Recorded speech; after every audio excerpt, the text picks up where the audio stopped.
আচ্ছা, আপনি কি জানেন যে প্রত্যেকটা দিন আপনার অজান্তেই আপনি এমন কিছু কাজ করছেন যেগুলো আপনার সিদ্ধান্ত নেওয়ার ক্ষমতাকে নষ্ট করে দিচ্ছে? আচ্ছা, একটা কথা বলুন তো, যে একটা সফল ক্যারিয়ার গড়ার জন্য সবচেয়ে কোনটি বেশি প্রয়োজন? বুদ্ধি, চতুরতা, শিক্ষাগত যোগ্যতা নাকি মেধা? সত্যি বললে এর একটিও নয়। সঠিক উত্তরটা হলো সঠিক সময়ে সঠিক সিদ্ধান্ত নেওয়ার ক্ষমতা থাকা। শুধু মেধাবী কিংবা বুদ্ধিমান হলেই কেউ সফল ক্যারিয়ার গড়তে পারে না। কারণ একটা ক্যারিয়ারের সফলতা নির্ভর করে আপনি কতটা সঠিক সিদ্ধান্ত নিতে পারেন তার উপর।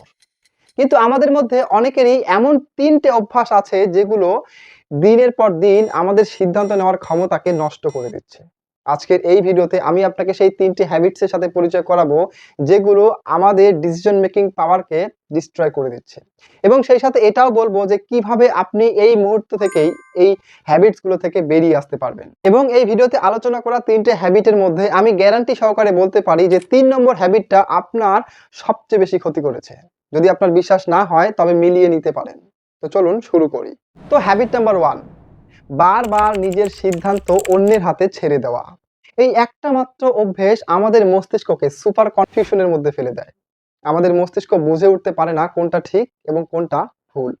আমাদের জীবনের বড়, বড় সিদ্ধান্তগুলোর কথা ছাড়ুন, এমনকি ছোট্ট, ছোট্ট সিদ্ধান্তগুলো নেওয়াও আমাদের পক্ষে খুব কঠিন হয়ে দাঁড়ায়। ধরুন আপনি একটা দোকানে গেছেন কিছু কেনাকাটা করার জন্য। দোকানদার আপনাকে ১০ টা অপশন দেখালো। এবার আপনার পালা সেই ১০ টা অপশন থেকে একটা আপনার নিজের জন্য বেছে নেওয়া। কিন্তু আপনি ডিসাইডই করতে পারছেন না যে কোনটা আপনার জন্য বেস্ট হবে। একটা সময় পর আপনি দোকানদারকে বললেন, "দাদা, আমার জন্য যেটা ভালো হয় সেটা প্যাক করে দিন।" আচ্ছা, এই জিনিসটা শুধু দোকানদার বা কেনাকাটার ক্ষেত্রে নয়, আমাদের জীবনের অনেক ক্ষেত্রে এই জিনিসটা ঘটে। আপনার সাথে কবে এমনটা ঘটেছে কমেন্ট বক্সে লিখুন তো। আর এই একটা ব্যাপার আপনার কাছে খুব স্বাভাবিক মনে হতে পারে। কিন্তু আপনার সাথে যখন এটাই বারবার ঘটতে থাকে, তখন আপনার মস্তিষ্কে একটা সিগন্যাল যায় যে আপনার জন্য কোন জিনিসটা সবচেয়ে ভালো হবে এটা আপনার থেকে অন্যজন ভালো জানে। আপনি এই একটা কাজের মাধ্যমে আপনার মস্তিষ্ককে এটা বুঝিয়ে দিলেন যে আপনার জন্য সবচেয়ে বেস্ট ডিসিশন, সবচেয়ে বেস্ট অপশনটা আপনি চুজ করতে পারেন না। ফলে আপনার মধ্যে পরবর্তীতে ডিসিশন নেওয়ার ক্ষেত্রে একটা ডিপেন্ডেন্সি, নির্ভরশীলতা তৈরি হয়। ফলে যখনই আপনি কোনো ডিসিশন নিতে যান, সেটা মেক্সিমাম টাইম ভুল হওয়ার সম্ভাবনা থাকে। এবং সেই সাথে আমাদের মস্তিষ্ক সুপার কনফিউশন এর মধ্যে পড়ে যায়। কারণ আপনার যথেষ্ট রাইট ডিসিশন নেওয়ার পোটেনশিয়াল থাকার সত্ত্বেও আপনি আপনার ডিসিশন বারবার অন্যর হাতে ছেড়ে দিচ্ছেন। এতে আপনার মস্তিষ্ক কনফিউশন এর মধ্যে পড়ে যায় এবং মেক্সিমাম টাইম আপনার সেই সিদ্ধান্তগুলো ভুল প্রমাণিত হয়। হ্যাঁ, অন্যের কাছ থেকে পরামর্শ নেওয়াটা অত্যন্ত দরকার। কিন্তু চূড়ান্ত সিদ্ধান্তটা নিজের হওয়া উচিত। তাই পরের বার ছোট্ট, ছোট্ট সিদ্ধান্ত নেওয়ার ক্ষেত্রেও, যেমন কি খাবেন, কি পড়বেন এবং কোথায় যাবেন এবং কোন কাজটা করবেন, নিজেই ঠিক করুন। এমনকি সেই সিদ্ধান্তগুলো ভুল হলেও তাতে ক্ষতির কিছু নেই। আপনার মস্তিষ্ককে আপনি ট্রেন করান যে আপনি রাইট ডিসিশন নিতে সক্ষম। এবার হ্যাবিট নাম্বার 2, অন্যের মতামত দেখে নিজের মতামত বদলে ফেলা। এই একটা মাত্র ছোট্ট অভ্যেস আমাদের মস্তিষ্কের লজিক্যাল পার্টটাকে প্যারালাইজ মোডে পাঠিয়ে দেয়। ফলে আমাদের ডিসিশন নেওয়ার ক্ষমতা একেবারে 50% ডিস্ট্রয় হয়ে যায়।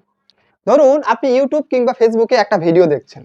ভিডিওটা আপনার ভালো লাগলো এবং আপনি সেই ভিডিওর কমেন্ট সেকশনে একটা সুন্দর কমেন্টও করতে চাইলেন।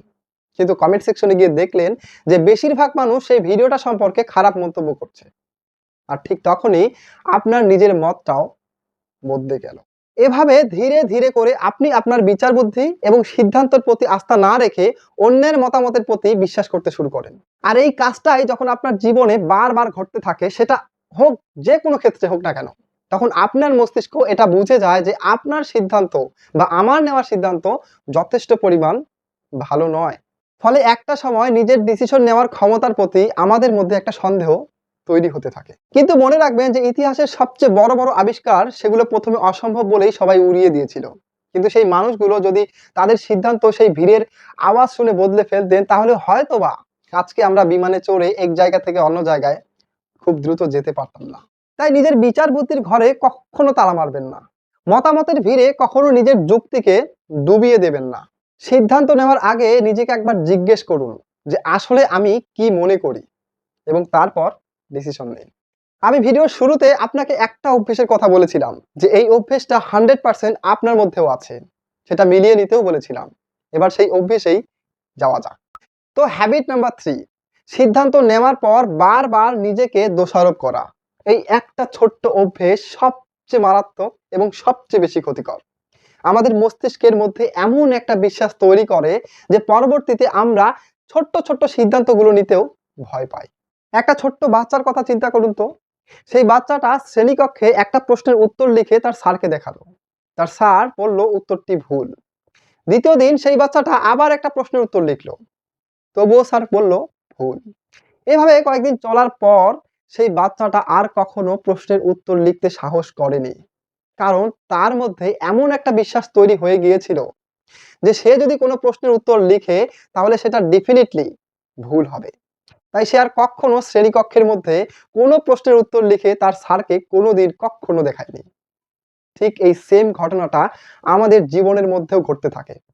আমরা প্রথমে কোনো একটা বিষয়ে ডিসিশন নেই, কিন্তু শুরুতে যদি একটু সমস্যা হয়ে যায় তখনই আমরা কান্নাকাটি শুরু করি। ইস! কেন যে এটা করতে গেলাম? আমার সব সিদ্ধান্ত ভুল হয়ে থাকে। আমার দ্বারা কিচ্ছু হবে না। ইত্যাদি, ইত্যাদি। আপনার কি মনে হয়? এই কথাগুলো শুধু মুখে বলা কয়েকটা শব্দ মাত্র? একদমই নয়। আপনি যখন বারবার একই শব্দ উচ্চারণ করতে থাকেন তখন আমাদের মস্তিষ্ক সেই শব্দগুলোকে বিশ্বাস করতে শুরু করে। ফলে পরের বার কোনো সিদ্ধান্ত নেওয়ার ক্ষেত্রে আপনার মধ্যে একটা অস্বস্তি কাজ করে। ফলে আপনি আপনার সম্ভাবনা অনুযায়ী সঠিক সিদ্ধান্ত নিতে পারেন না। কারণ আপনার মধ্যে একটা টিক, টিক, টিক, টিক আওয়াজ চলতে থাকে। যদি আবার ভুল করে ফেলি, যদি আবার ভুল হয়, ইত্যাদি। কিন্তু আমরা একটা কথা ভুলে যাই সবাই। পৃথিবীতে কোনো মানুষ কি 100% সঠিক সিদ্ধান্ত নিতে পারে? না, পারে না। কেন পারে না? কারণ কোনো মানুষ তার ভবিষ্যৎ জানে না। তাহলে এর এক্সাক্টলি সমাধানটা কি? তবে তার আগে একটা কথা বলুন তো, যে আপনার ছোট্ট একটা ভুল সিদ্ধান্ত কি আপনার পুরো ব্যর্থতা? না, একদমই নয় কিন্তু। আপনার এই ছোট্ট একটা ভুল সিদ্ধান্ত শুধুমাত্র একটা তথ্য যেটা আপনাকে পরের বার সঠিক সিদ্ধান্ত নেওয়ার জন্য 100% হেল্প করবে। তাই নিজেকে দোষারোপ না করে আপনি নিজেকে জিজ্ঞেস করুন যে এই ভুলটা থেকে আমি আসলে কি শিখলাম? তাহলে দেখবেন আপনি একটা পজিটিভিটি অনুভব করবেন। তবে এই ৩ টি হ্যাবিটস যে আমি আলোচনা করলাম, এই ৩ টি হ্যাবিটের একটি রুট হচ্ছে নিজের প্রতি বিশ্বাস হারিয়ে ফেলা। আর এই বিশ্বাসটাই আপনি নিজের মধ্যে ফিরিয়ে আনতে পারবেন যদি আজ থেকেই ছোট্ট, ছোট্ট সিদ্ধান্তগুলো নিজেই নেওয়া শুরু করেন। মনে রাখবেন সিদ্ধান্ত ভুল হতে পারে, কিন্তু সিদ্ধান্ত না নেওয়াটাই সবচেয়ে বড় ভুল। সবশেষে আজকের এই ভিডিওতে আলোচনা করা ৩ টে হ্যাবিটের মধ্যে কোন হ্যাবিটটা আপনার সিদ্ধান্ত নেওয়ার ক্ষেত্রে আপনাকে একটা হেজিটেশনের মধ্যে ফেলে দিয়েছিল, আপনি কমেন্ট বক্সে সেটার ১, ২ অথবা ৩ নম্বর হিসাবে লিখতে পারেন। আর এই ভিডিওটা যদি আপনাকে একটু পরিমাণ নতুন করে ভাবতে সাহায্য করে, তাহলে প্লিজ চ্যানেলটিকে সাবস্ক্রাইব করবেন। আজ এ পর্যন্তই। নমস্কার।